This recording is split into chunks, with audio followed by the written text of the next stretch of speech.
Hello दोस्तों, math के जादूगर चैनल में आपका बहुत बहुत स्वागत है। जैसा कि आपको वर्ग आयत परिणाम पर आधारित सवाल बता रहे हैं, कल आपको मैंने बताया था वर्ग आधारित प्रश्न और आज मैं आपको बता रहा हूं आयत आधारित प्रश्न।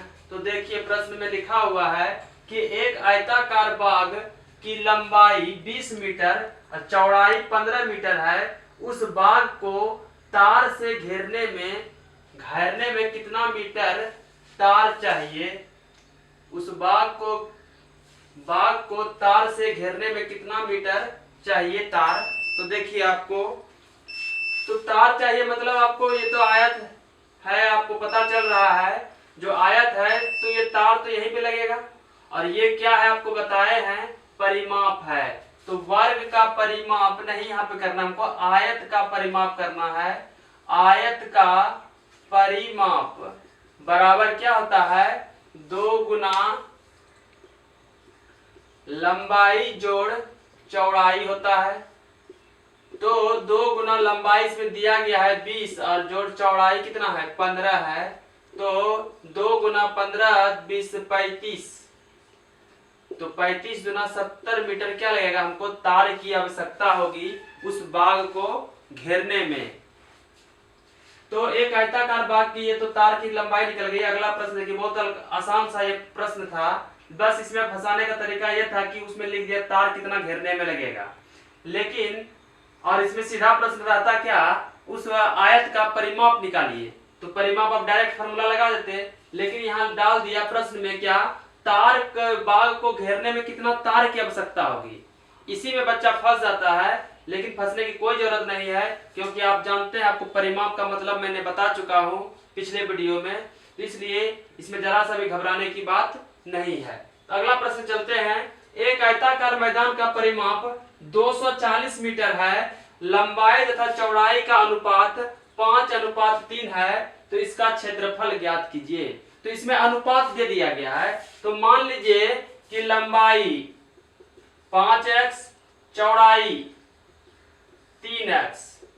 तो आपको पता है परिमाप यहां दिया है, तो आयत का परिमाप बराबर 2 गुना लंबाई जोड़ चौड़ाई होता है। तो आप 2 गुना लंबाई यहाँ पे 5x और चौड़ाई 3x और परिमाप साथ ही दिया गया है 240। तो 5 3 8 और 8 दूनी 16 x हो जाएगा और 240। तो x बराबर आपके पास हो जाएगा 240 बटे 16। 16 से इसको देते हैं भाग, तो 16 24 में 16 चला गया तो बचा 8। तो 16 पंचे 80, यानी कि x बराबर आपके पास 15 आया। तो यहाँ पे 15 से गुना कर देते हैं, 15 से यहाँ पे गुना कर देते हैं, यहाँ भी 15 से गुना करते हैं, यानी कि 15 पचे 75 और 15 45। तो अब आप आसानी से क्या कर सकते हैं, क्षेत्रफल निकाल सकते हैं। आपका क्षेत्रफल क्या है, आयत का क्षेत्रफल क्या होता है, सीधा सा फार्मूला है लंबाई गुना चौड़ाई। तो लंबाई यहाँ पे दिया है 75 और चौड़ाई दिया गया है 45। तो इसको आप गुना कीजिएगा तो आंसर क्या होगा, आपका क्षेत्रफल ज्ञात हो जाएगा। तो इसमें कहीं दिक्कत आपको नहीं होनी चाहिए। आप प्रश्न देख रहे हैं, एक आयताकार खेत की लंबाई चौड़ाई से दुनी है और क्षेत्रफल 500 वर्ग मीटर है। अर्थात कहने का मतलब क्या है, लंबाई और चौड़ाई बता रहा है कि लंबाई चौड़ाई से दुनी है। तो चौड़ाई का मान लेते हैं x है, तो ये हो जाएगा 2x।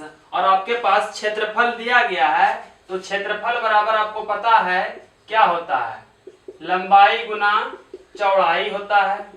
तो क्षेत्रफल यहाँ 500 है और लंबाई आपके पास 2x गुना x। तो 500 200 2x स्क्वायर हो जाता है। तो आप x बराबर निकाल सकते हैं √250। तो चौड़ाई कितना हो जाएगा आपका, x ही पूछ रहा है, √250। इसका क्या हो जाएगा, आंसर हो जाएगा। और एक आयत की लंबाई इसकी चौड़ाई से 1.5 गुनी है। यदि इसकी चौड़ाई 14 मीटर है तो क्षेत्रफल क्या होगा।